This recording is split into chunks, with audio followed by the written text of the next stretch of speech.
औज़ुबिल्लाहिमिनश्शैतानिर्रजीम बिस्मिल्लाहिर्रहमानिर्रहीम। अस्सलाम वालेकुम प्यारे दोस्तों, मैं हूं आतिफ कीद के साथ इस वक्त मौजूद हैं मोहम्मद उसामा अली साहब। हम बात करेंगे, तरमीम भी हो गई, हुकूमत ने तरमीम भी कर ली, इमरान खान की मुलाकात बंदी बरकरार है, पीटीआई के लोग अब काफ़ी सारे जा चुके हैं। अभी भी हर बंदे पे क्वेश्चन हो रहा है कौन कौन पीटीआई के अंदर खान को धोखा दे रहा है, कौन गद्दार है। सारी सूरत हाल पे बात करेंगे मोहम्मद उसामा अली साहब से। सर कैसे हैं आप? ठीक हैं सर? ठीक है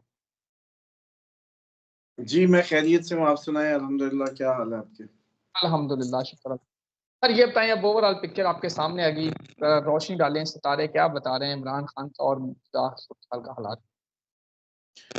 जी, बिस्मिल्लाहिर्रहमानिर्रहीम, अल्हम्दुलिल्लाहि रब्बिल आलमीन, अल्लाहुम्मा सल्लि अला मुहम्मद व आले मुहम्मद।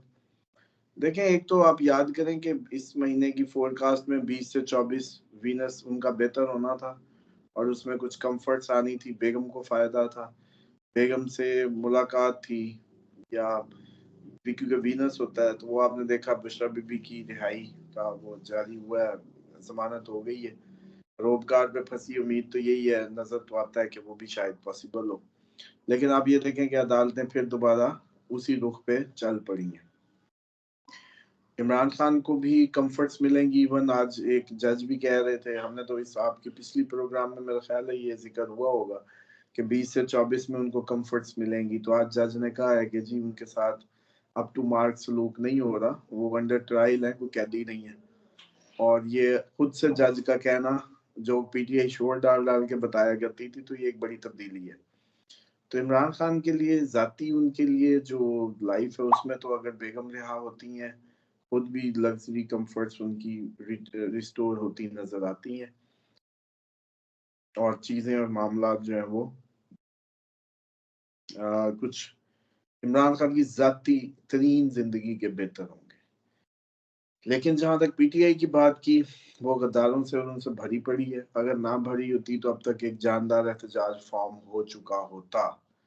आतिफ साहब, ये पॉसिबल ही नहीं होता कि 10 15 20 एमएनए इकट्ठे बैठ जाएं और वो एक दूसरे को कह रहे हो कि कढ़िए यार अपने लीडर ਨੂੰ, और फिर वो कोई 10-10 हजार बंदा ना कर सके।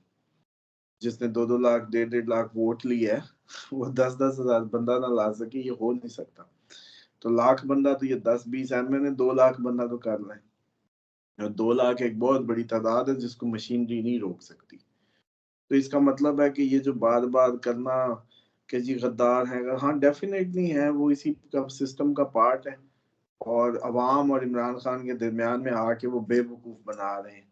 ना वो इधर को हो रहे हैं ना वो उधर को हो रहे हैं। उनको कह देते हैं कि हम जी आपकी जी हजूरी के लिए, अवाम को कह देते हैं हम इमरान खान के लिए जी भागे फिर रहे हैं, छुपे फिर रहे हैं हर तरफ। लेकिन एक्चुअल आप देखें कि जो 8 फरवरी के बाद अगले दिन होने वाला काम था, वो आज तक नहीं हुआ। कि इमरान खान की जब आपने गिनती आ गई, उसकी पॉपुलैरिटी आ गई, उसकी पॉपुलर स्टांस गेज हो गया, फिर वो अंदर क्यों है?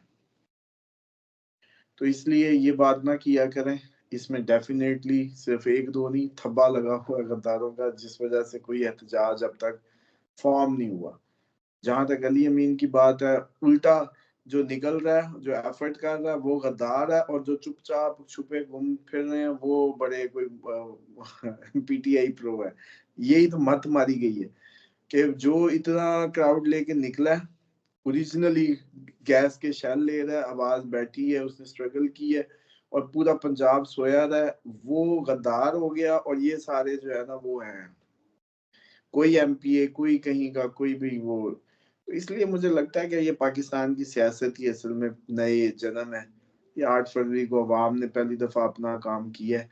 अगली दफा वो मजीद, इस दफा कुरान उठवाए थे, अगली दफा हो सकता है कुछ और करवाएं, कि जिससे उनको यकीन हो कि ये लोग कैसे काबू करने हैं। क्योंकि इस दफा तो कुरान पे इन्होंने वोट लिए थे ना, कुरान उठा उठा के। अभी सोचते हैं कि ये तो कुरान उठा के वोट ली और ये हरकतें हैं कि अब तक एक जानदार एहतजाज फॉर्म नहीं कर सके। सर ये बताइए कि सलमान अकरम राजा साहब और बात कर रहे हैं, वो कह रहे हैं जी कि वहाँ डी चौक एक नारा लगाया जाता है, डी चौक पहुंच जाए, सारी दुनिया डी चौक आ जाए, लोग इकट्ठे कर लें। वो कह रहे हैं जी वहाँ जाके लोगों को शैल मरवाएं, मारें, ये कोई फायदा नहीं है, कोई अक्लमंदी का नहीं है तकाजा। अब सलमान अकरम राजा के कॉल एक ऐसी तहरीक चलाएंगे, दुनिया को लग पता जाएगा। आपको नजर आ रही इस तरह? हाँ, ये पॉसिबल 15 नवंबर से पहले पहले तो कुछ ना कुछ हो सकता है, लेकिन मार्च डेबिलेटेड हुआ है ना, तो मुझे लगता है कि अब कोई बहुत मजेदार तहरीक शायद ना हो, अधमुई सी होगी, क्योंकि मार्स फुल एनर्जीज नहीं देगा। लेकिन एक तरह से मार्स अवामी उसमें प्लैनेट में कंफर्ट जोन में गया है। चौथा घर जो होता है कैंसर साइन चांद का होता है, उसको भी गिरन भी लगा, उसके असरात भी चल रहे हैं। मार्स का जाना इर्ताश और अनरस, तो ज़हनी तौर पे खुश तो कोई नहीं होगा। एक होता सुकून आ जाना, एक होता बेसुकूनी भी रहेगी लेकिन उठने की हिम्मत भी नहीं रहेगी। ऐसा कुछ क्रिएट होगा कि अब बहुत मुश्किल होगा, बहुत बड़ी डेडिकेशन चाहिए होगी अब किसी एहतजाज को फॉर्म करने के लिए।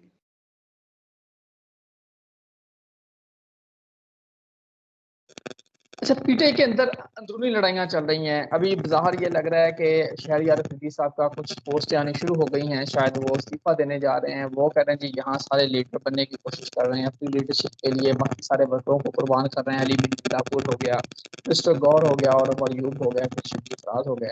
ये जायचे क्या बता रहे हैं?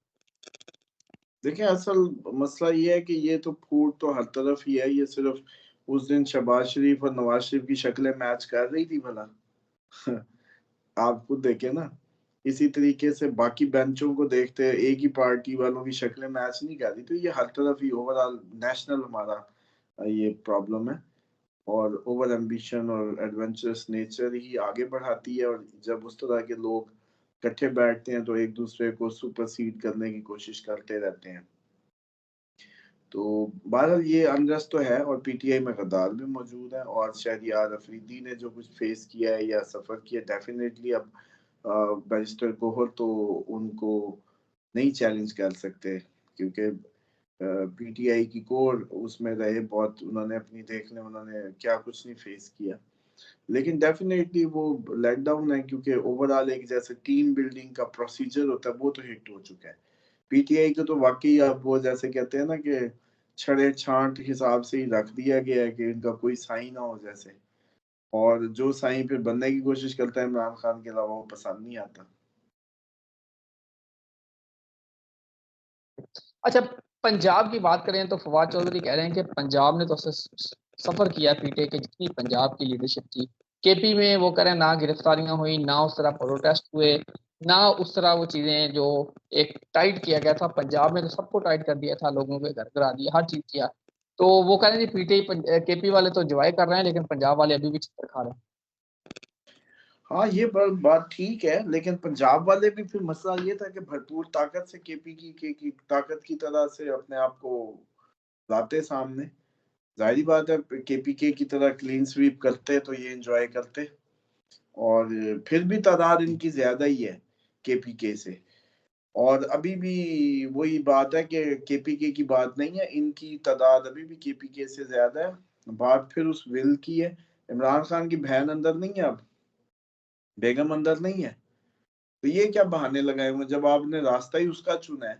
हाँ, आपने रास्ता ही अपने लीडर का, अपने स्ट्रगल का चुना है, तो फिर अब इसमें तो आप लोगों को कोई शोर शराबा या हाई वाई नहीं करनी चाहिए। फिर वो जब किसी चीज से दरेग नहीं कर रहा, आप भी ना करें। लेकिन मसला ये है कि आप मुनाफिक हैं, आप अंदर खाने अपने आप को सरेंडर कर लेते हैं, तो इसलिए फिर वो खल्ले खाने के बहाने और ये सारी कहानियां। आरफ अलवी साहब जब से गए हैं सदारत से, उसके बाद से बस बराए नाम ही कभी आ गया कभी ना आए, बस वो बिल्कुल ही क्लिनिक सील हुआ तो उसके बाद फिर बिल्कुल खामोश हो गए। ये तो पाकिस्तान की सियासत है ना, जब इतने पुराने पिस्तूलों को लाएंगे तो डेफिनेटली फिर ऐसा ही होता है। अब उन्होंने कोई नई रेस में भागना है क्या? ये सारे वो हैं जिनको इसराइल मिसाइलें मारता फिर रहा है। 70 से ऊपर, और आप लोग क्या एक्सपेक्ट करते हैं, उड़ने लगेंगे क्या? ये कोई जापानी नेशन है? गंद खाया सारी जिंदगी, गंद किया, गंद में रहे। गंदी जिंदगी सब जो पाकिस्तान का ओवरऑल एनवायरनमेंट है। तो इसमें जाहिर बात है कि हमारी एवरेज जो लाइफ है वो 65%, सॉरी 65 साल से ऊपर जो है सिर्फ 4% जीते हैं। ये उन 4% में है, लेकिन वो 4% जीते हैं सिर्फ, वो उड़ने नहीं लगते। ये भी ध्यान में रखें। तो इसलिए आप इन लोगों से बेचारों से ये सारी उम्मीदें ना लगाया करें। पर सदर के बाद तो अब और क्या रह गया जी, और क्या बन जाएगा वो? पीटीआई उसको क्या दे देगी? आखिरी क्वेश्चन ये है कि शेर अफजल मरवत क्या कहीं लीक करते कुछ नजर आ रहे हैं?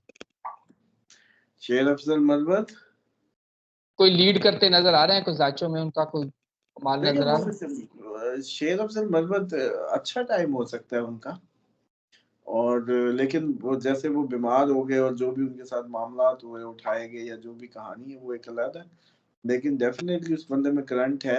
पीटीआई को जब भी चाहिए हुआ करंट तो वो देने को होंगे, लेकिन डेफिनेटली अब जब उनका अपना करंट कम है तो वो क्या कर सकते हैं। लेकिन आगे देखें 15 नवंबर डेडलाइन है, उससे पहले पहले हुकूमत बदले, उससे पहले पहले कोई इनकलाबी वेव चले, उससे पहले पहले जो होना है हो जाए, उसके बाद सब फ्रोजन है। बिल्कुल ठीक, बिल्कुल सही है। नाज़रीन, आपने बातें सुनी मोहम्मद सामानी साहब की, यकीनी तौर पे ये दायित्वों को खोल के रख दिया और डेट दे दी है, 15 नवंबर से पहले पहले कुछ होता नजर आएगा। अल्लाह करे मुल्क पाकिस्तान के लिए अच्छा हो। आतिफ मुजीब और मोहम्मद सामानी साहब को दीजिए इजाजत। अल्लाह हाफिज़। पाकिस्तान जिंदाबाद। जिंदाबाद।